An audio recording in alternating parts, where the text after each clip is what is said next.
Good morning, Amy. How are you? I'm good, thank you. It's good to see you. And you? So, Amy, for those people that are watching this, they may not have heard of you or Nen Education Trust. So just take a few moments to just explain your role at the Trust and what the Trust does. Great, thank you. Well, the Nen Education Trust is a 7-school MAT that's based in East Northants. We've got 6 primaries and a secondary school. And each school has its own unique take on how we should educate our children, but the MAT, the Trust kind of gives it this umbrella kind of common approach in what we think about how we should deliver that education. And my role within it is as head of Wellbeing, so I work across all 7 schools when we're not in a national lockdown, when we're not dealing with a global pandemic, and I deliver mindfulness sessions to children, right from my youngest children in early years, right up to sixth formers. And it's really about kind of giving children tools and strategies to help to deal with whatever life throws at them. But I also work with staff and do the same for them, really, because one of the really strong ethos values of the Trust is, you know, people first, that we look after the whole person, the whole child, and the whole person in terms of the professional that work in our school. Now, it's very, very encouraging to hear, because, as you well know, I believe that business and education are closely aligned and linked. And just as you and the Trust take people as part of that Trust as being the priority, all businesses do or should do the same as well. So, yeah, very encouraging to hear, because I was surprised when I realised that the Trust had somebody like you that delivers that specific role. Yeah, very, very encouraging. Now, here we are the day after the Prime Minister announced that children will remain at home or being homeschooled until March, which has also fueled speculation that could actually maybe be a little bit longer, but we'll leave that speculation to one side. I think the whole country's been affected by homeschooling, even if for those people that don't have children themselves, they know of someone that does, and therefore they get to hear maybe the stresses and the strains that people are going through. And I think probably as society, we all do appreciate teachers that little bit more now in terms of the brilliant job that you all do. You've got 5 tips, so hopefully people watching this are going to take, even if they take 1 tip away, then it's been worthwhile. So I'm going to hand over to you and give us your 5 tips for homeschooling. Great stuff. Well, thank you. And I think what the point that you made just there about, you know, people's appreciation of teachers. And one of the things that I've heard from parents over and over again is this idea of, like, I feel like I should be able to do this.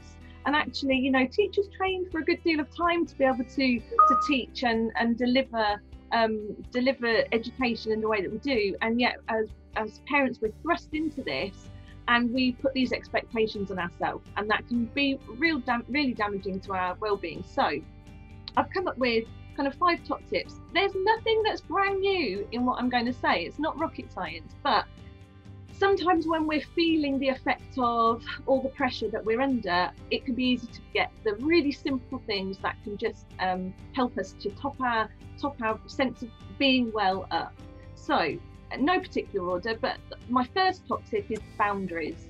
I think it's really important that we put healthy boundaries in place, because at the moment, lots of us are working from home, we're homeschooling, we are relaxing at home. Our whole world has suddenly become very insular. We're at home for the majority of the time. And so we have to find some ways of putting boundaries in place. So we mark our work day, and this is when I'm working. We mark the time when we're schooling, and this is how we mark that. And then the time to relax. And it might be simply packing away all your laptops and evidence of work and schoolwork, so that you really can switch off.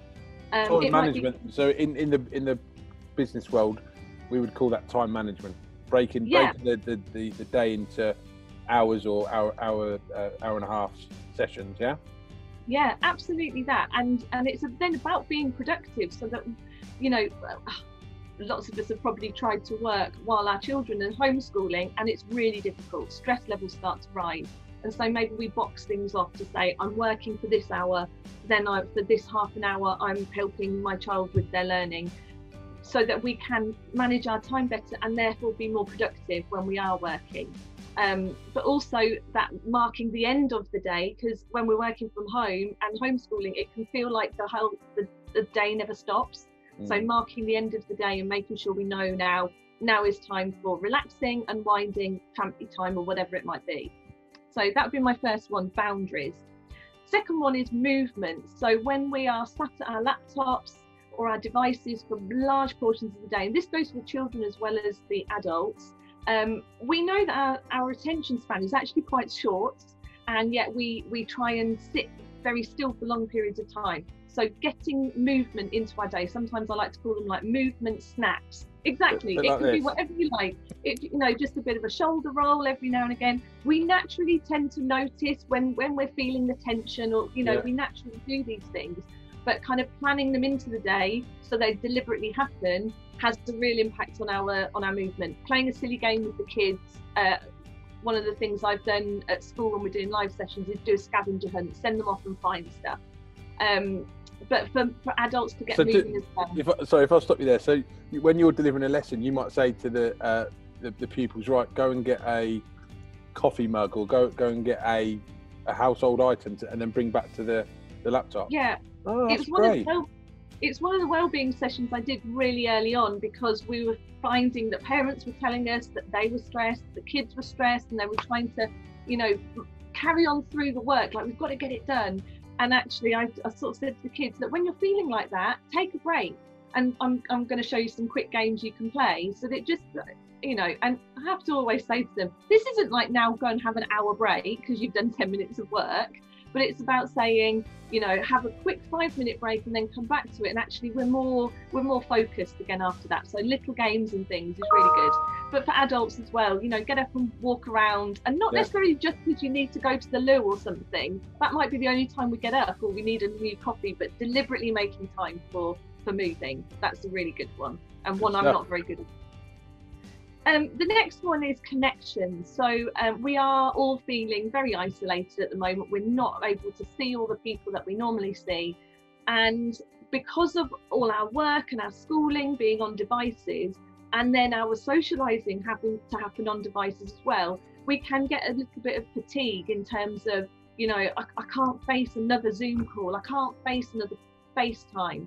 And yet those connections are still really important. So it's finding ways to connect when you're feeling able to. So yes, we can still meet one person to go for a walk. Plan that in and make that's such an important time. But planning for kids to be able, whether it's on their Xboxes or on their Switches, or even things like TikTok, they're still connecting, and it's so important at the moment. But having those TikTok. Yeah. Have you appeared on any TikToks, Amy? I might have appeared in one with my daughter last year, but I don't have an account. I've drawn the line at that point. I haven't got my own account. But when we look at it through the lens of this is giving our kids a chance to connect with their friends, we suddenly see it as a very important device at the moment. Obviously, still with healthy boundaries. I'm going to come back to boundaries on that one. We're not saying go on it all the time, but these are still ways that we can connect. And we know as human beings, we need connection with other people. It's how we thrive. So we need to find that as best we can. And also connect with people in the same position as you. Connect with other parents. So the school WhatsApp groups are brilliant at the moment, because it's about we're all in this together. Yeah, good. Making time for you. And this is the hardest one, and it's often the one that falls right to the bottom of the list. As soon as we are met with new challenges, when things change or we're trying to adapt, we're working, we're schooling, maybe we're a key worker, we're still going out to work, that puts a different kind of pressure on us. But the time for you quickly kind of goes down the list of priorities when you've got so much else to fit in. So a part of the boundaries is carving out that time where it is for you. And we're all different, and so what we need varies from person to person. Some people need time on their own to recharge. Other people need time together to recharge. So it's about kind of getting to know you in a way as well. When you're feeling the overwhelm, you feel like you're up here, do you need to step away and just have 10 minutes where no one needs you, where possible? We know that's hard at the moment. That's the other thing. It's very hard to carve out this time. But where you can, carving out that time to do something that is just for your well-being. And then my last top tip is fun. Because again, when we are adapting and dealing with all this change, when we are in survival mode as we are at the moment, we are on high alert, fun kind of goes out the window. We forget to do all those things that normally bring us joy. You know, listening to the radio in the car on the way to work. Suddenly we're not on the way to work, so we're not listening to the music that lifts us up at the beginning of the day. Sending silly memes, that's one of my favorite things at the moment. When I get a text from a friend, it's just something really stupid that makes me smile, but it kind of just brings me joy. It's that little bit of uplift. So kind of making time for the fun, because it can feel like, well, I haven't got time for that. You have to make the time, because we've got to find the ways to lift ourselves up and our family as well. And often what comes with fun is that it's time together too. So again, it's fun for different people, it's different things, but looking at what brings you joy and then bringing more of that into your day. And that's a very good point to end on. So look, I've certainly taken a couple of good bits of advice there that I'm going to pass on to my wife, because she's feeling the brunt of it, I think, at the moment, more than I. But yeah, thank you very much, Amy. Very, very useful. And on behalf of, I would say, a parent, but also somebody in the business world that can take that into with my colleagues, some of which are homeschooling themselves.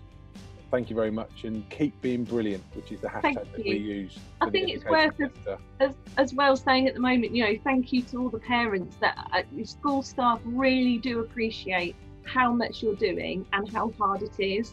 And I think one of the loveliest things that has come out of lockdown has been the really strong forging of positive links between home and school, in that both realise the challenges that the other are facing, and the best things happen when the school and the family communicate. And the same goes for businesses as well. I think I've seen so many businesses being really supportive of families at the moment and understanding the challenges that they're facing. And that's just wonderful. That's a real silver lining to me. So thank you for your time. You're welcome. You take care. Thanks. Bye-bye. Bye.